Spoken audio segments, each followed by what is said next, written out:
Ардактуу элим, мынакей мен сунуш жасайын деп жатамын. Угуп көрүңүздөр, таразалап көрүңүздөр. Бул биринчи өкмөтчүлөргө айтайын. Урматтуу, ардактуу өкмөтчүлөр, сиздерге бул үй жарашпай жатат. Ак үйгө сиздер батпайт экенсиздер. Анткени мунун аты ак үй.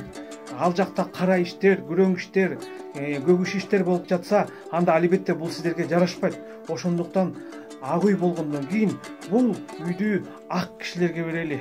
Мынакей, ошондуктан менин сунуштарым ушу кыргыздын акылын, накылын, улуулугун, сулуулугун, арулугун, намустуулугун, бийиктигин даңазалаган бир ордо, акыл ордо керек болуп жатат.